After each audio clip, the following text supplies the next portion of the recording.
মাধব পদুঙুচি মকরন্দ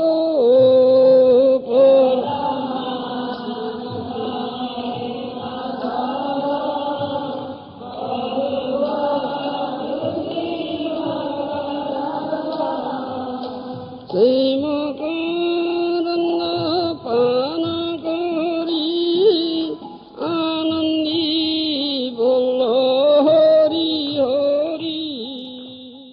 তবে কথা হচ্ছে ପ୍ରେମ ପୁରୁଷୋତ୍ତମ ଚୈତନ୍ୟ ଚୈତନ୍ୟ ମହାପ୍ରଭୁ ହେଉଛନ୍ତି ପ୍ରେମ ପୁରୁଷୋତ୍ତମ, ଯିଏକି ଯାଚି ଯାଚି କୃଷ୍ଣ ପ୍ରେମ ଦେଇଛନ୍ତି। ଯାହା ଆମେ ଗାନ କରୁଥିଲେ ଉତ୍ତମ ଅଧମ কিছু না বাছিল, যাচিয়ে দিলে কোল কহে প্রেমানন্দ এমন গৌরাঙ্গে সুদে ধরিয়া বল। উত্তম অধম কিছু বিচার করে নাহান্তি, যোগ্যাযোগ্য বিচার করে নাহান্তি, পাত্রাপাত্র বিচার করে নাহান্তি, পর আপଣା বিচার করে নাହାନ୍ତି। ଚୈତନ୍ୟ ମହାପ୍ରଭୁ ସମସ୍ତଙ୍କୁ ସେ କୃଷ୍ଣ ପ୍ରେମ ଦେଇଛନ୍ତି, ସମସ୍ତଙ୍କୁ କୃଷ୍ଣ ପ୍ରେମ ଦେଇଛନ୍ତି। ସେ ଚୈତନ୍ୟଙ୍କର କୃପା ନହେଲେ କେହି କେବେ ହେଲେ କୃଷ୍ଣ ପ୍ରେମ ପାଇପାରିବେ ନା। ଯେଉଁ କୃଷ୍ଣ ପ୍ରେମ ଦୁର୍ଲଭ ମାନବ ଜୀବନର ଉଦ୍ଦେଶ୍ୟ। ଅକାତରେ ବିଚାର ନିର୍ବିଶେଷରେ ସମସ୍ତଙ୍କୁ ପ୍ରେମ ଦାନ କରିଛନ୍ତି। ପାତ୍ରାପାତ୍ର ବିଚାରଣ ନ କରୁତେ ନ ସ୍ୱଂ ପରଂ ବୀକ୍ଷତେ ଦେୟାଦେୟ ବିମର୍ଶକୋ ନହି ନବା କାଳ ପ୍ରତୀକ୍ଷ ପ୍ରଭୁ ସଦ୍ୟୋଜ ଶ୍ରବଣେ କ୍ଷଣ ପ୍ରଣମନ ଧ୍ୟାନାଦିନ ଦୁର୍ଲଭମ୍ ଦତ୍ତେ ଭକ୍ତିରସଂ ସ ଏବ ଭଗବାନ ଗୌର ପରମେ ଗତି। ଚୈତନ୍ୟ ଚନ୍ଦ୍ରାମୃତରେ ପ୍ରବୋଧାନନ୍ଦ ସରସ୍ୱତୀ ପାଦଙ୍କର ଏ କଥା।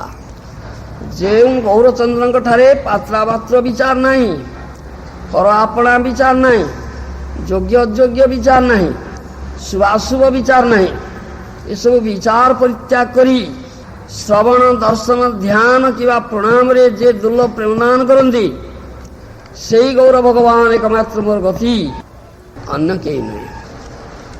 ସେଥିପାଇଁ ଗୌରଭକ୍ତଙ୍କର ପ୍ରାର୍ଥନା ଚୈତନ୍ୟତି କୃପାମୟତି ପରମୋଦାରେତି ନାନାବିଧ ପ୍ରେମାବେଶିତ ସର୍ବଭୂତ ହୁଏତି ଆଶ୍ଚର୍ଯ୍ୟ ଧାମନ୍ନିତି ଗୌରାଙ୍ଗେତି ଗୁଣା ନବେତି ରସରୂପେତି ସ୍ୱନାମ ପ୍ରିୟେ ଶ୍ରାନ୍ତଂ ମମ ଦଳ୍ପତୋ ଜନିରିୟಂ ଜୟାଦିତି ପ୍ରାର୍ଥये।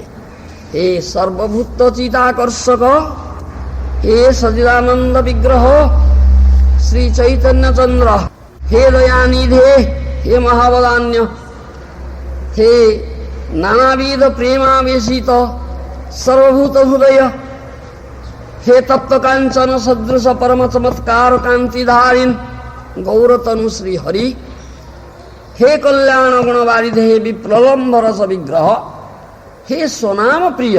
एपरि नाम कीर्तन करी मोर जन्म अतिबाहित हो, यह ही प्रार्थना। कहीं गौर कृपा बिना प्रेम अनुभव हब नहीं। पाषाण परिसिंचित अमृत रसे निर्वांकुर संभवेत लांगोल शर्मापतेर विवृणत स्यादस्य नैवार्जवम् हस्ताबुन्नयता बुधा कथमहोधार्यम विधुर्मंडलम सर्वं साधनमस्तु गौर करुणा भावे न भावोत्सव। पाषाण उपरे कोटी अमृत सिंचिले कौन तापर अंकुरजात हब कि? कुकुर लांगड़ जेते प्रसारण कले सुद्धा ता सीधा हुए ना।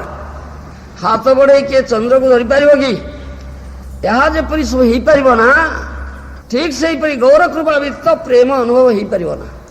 आओ एठी शिक्षा दिया जाइछि विशेष करी सची माता तांकर निज माता से गौर प्रेम पाई पारिबे ना।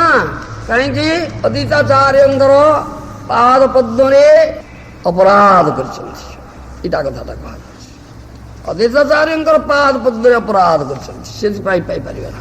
एति पाई से अपराध खेलित ना हले प्रेम मिलिबो ना, प्रेम देबे ना तांक। ए से अपराध महाप्रभुंकर କୃପା ଯୋଗୁଁ ମହାପ୍ରଭୁଙ୍କ ନିର୍ଦ୍ଦେଶରେ ଉପଦେଶ ଅନୁଯାୟୀ ସଚୀ ମାତା ଅତିଥି ପାଦ ପଦ୍ମରେ କ୍ଷମା ଭିକ୍ଷା କଲେ। ତାପରେ ତାଙ୍କୁ ପ୍ରେମ ମିଳିଛି। ମହାବଦାନ୍ୟ ଲୀଳାରେ କୃପା ଶକ୍ତିଙ୍କର ପ୍ରାଧାନ୍ୟ ଅଛି। ପ୍ରେମ ପୁରୁଷୋତ୍ତମ ଗୌରାଙ୍ଗଙ୍କର ମହାବଦାନ୍ୟ ଲୀଳା କୃପାଶକ୍ତିଙ୍କ ସର୍ବାତିଶୟ ଉଲ୍ଲାସ ପରିଲକ୍ଷିତ হয়। ଅନାସଙ୍ଗ ସାଧନରେ ଯାହା ଏକାନ୍ତ ଲଭ୍ୟ, ସାସଙ୍ଗ ସାଧନରେ ଯାହା ସଲଭ୍ୟ ନୁହେଁ, ଭୁକ୍ତି ମୁକ୍ତି ସିଦ୍ଧି ପିପାସଙ୍କର ଯାହା ଅଲଭ୍ୟ, କର୍ମୀ ଜ୍ଞାନୀ ଯୋଗୀମାନ ପକ୍ଷେ ଯାହା ଦୁର୍ଲଭ, ଏତାଦୃଶ ପରମ ପୁରୁଷାର୍ଥ ସୁଦୁର୍ଲଭ ପ୍ରେମ ଭକ୍ତି ମହାବଦାନ୍ୟ ଗୌରାଙ୍ଗ ପାତ୍ରା ପାତ୍ର ସ୍ଥାନ ସ୍ଥାନ କାଳା କାଳାଦିର ବିଚାର ନିର୍ବିଶେଷରେ ଯେ ସ୍ଥାନରେ ଯାହାକୁ ତାହାକୁ ଅକାତରେ ଅଯାଚିତ ଭାବରେ ପ୍ରଦାନ କରି ତାଙ୍କର ମହାବଦାନ୍ୟର ପରିଚୟ ଦେଇଛନ୍ତି। ଚୈତନ୍ୟ ଚନ୍ଦ୍ରାମୃତରେ ପ୍ରଧାନନ୍ଦ କରି ପାଠ କରୁଥିଲେ। ପାତ୍ରା ପାତ୍ର ବିଚାର ନ କରୁତେ ନ ସୋ ପରମ ବିକ୍ଷତେ ଦେୟା ଦେୟ ବିମର୍ଶକ ନହି ନବା କାଳ ପ୍ରଦୀକ୍ଷ ପ୍ରଭୁ ସଦ୍ୟୋ ଯ ଶ୍ରବଣୀ କ୍ଷଣ ପ୍ରଣମନ ଧ୍ୟାନାଦିନ ଦୁର୍ଲଭମ ଦତ୍ତେ ଭକ୍ତି ରସମ ଏବ ସ ଭଗବାନ ଗୌର ପରମ ଗତି। ଯେଉଁ ଚୈତନ୍ୟ ଚନ୍ଦ୍ରଙ୍କର ଚନ୍ଦ୍ରିକା ଜୀବ ହୃଦୟର ଜ୍ଞାତ ତମରାଶି ଅକସ୍ମାତ ବିନାଶ କରେ, ପ୍ରେମାନନ୍ଦ ରସ ସାଗର ନିରନ୍ତ ଉଚ୍ଛଳିତ କରେ, ତ୍ରିତାପ ସନ୍ତପ୍ତ ବିଶ୍ୱଗଣ ସ୍ନିଗ୍ଧ କରେ, ସୁଶୀତଳ କରେ, সেই চৈতন্য সদা আপনার হৃদয়ের ক্ষণকাল মাত্র দীপ্ত হোক, তাহলে জীবন চরিতার্থ মানব জীবনের সার্থক হব। প্রেম পুরুষোତ୍ତমଙ୍କର କରୁଣା ଛଟାର ଆଉ ଏକ ଅପୂର୍ବ ବିକାଶ ଅଛି। ମହାବଦାନ୍ୟ ଲୀଳାରେ ତାହା ହିଁ ବୈଶିଷ୍ଟ୍ୟ। ନାମ ପ୍ରେମ ବିତରଣ ଲୀଳାରେ ହିଁ ମହାବଦାନ୍ୟ ଲୀଳା। ନାମ ସବୁ ଯୁଗରେ ଅଛି। ଶ୍ରୁତି ସ୍ମୃତିରେ ନାମ ନାମୀଙ୍କର ଅଭେଦ୍ୟତ୍ୱ ନାମର ମହାବଦାନ୍ୟ ପ୍ରକାଶିତ ହେଇଛି। ଅନ୍ୟାନ୍ୟ ଯୁଗରେ ମଧ୍ୟ ଯୁଗାବତାରଙ୍କ ଦ୍ୱାରା ନାମ ପ୍ରଚାରିତ ହେଇଛି। ସେ ନାମ ମୁକ୍ତିଦ ସର୍ବାଭୀଷ୍ଟପ୍ରଦ ଶ୍ରୁତି ଶାସ୍ତ୍ର ପ୍ରସିଦ୍ଧ। କିନ୍ତୁ କଳିଯୁଗ ବ୍ୟତୀତ ଅନ୍ୟ କୌଣସି ଯୁଗରେ ସ୍ୱୟଂ ଭଗବାନ ପୂର୍ଣ୍ଣ ବ୍ରହ୍ମ ଶ୍ରୀକୃଷ୍ଣ ଗୌରାଙ୍ଗ ସ୍ୱରୂପରେ ନିଜେ ନିଜର ଶ୍ରୀମନ୍ ନାମ କୀର୍ତ୍ତନ କରି ନିଜାଭିନ୍ନ ସ୍ୱରୂପ ଶ୍ରୀମନ୍ ନାମର ପରମ ରସ ମାଧୁରୀ ଆସ୍ୱାଦନ ମୁଖରେ ଜନସାଧାରଣଙ୍କୁ ବିତରଣ କରିନାହାନ୍ତି। ଶ୍ରୀକୃଷ୍ଣ ଭିନ୍ନ ଅନ୍ୟ କୌଣସି ଅବତାରରେ କୃଷ୍ଣ ପ୍ରେମ ଦାନ କରିବାକୁ ସମର୍ଥ ନୁହନ୍ତି।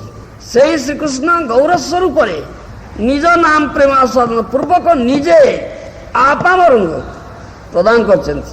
ତାହାର ବୈଶିଷ୍ଟ୍ୟ ଅଛି, ତାହା ଆସ୍ୱାଦନ କରିବାକୁ ପଡ଼ିବ।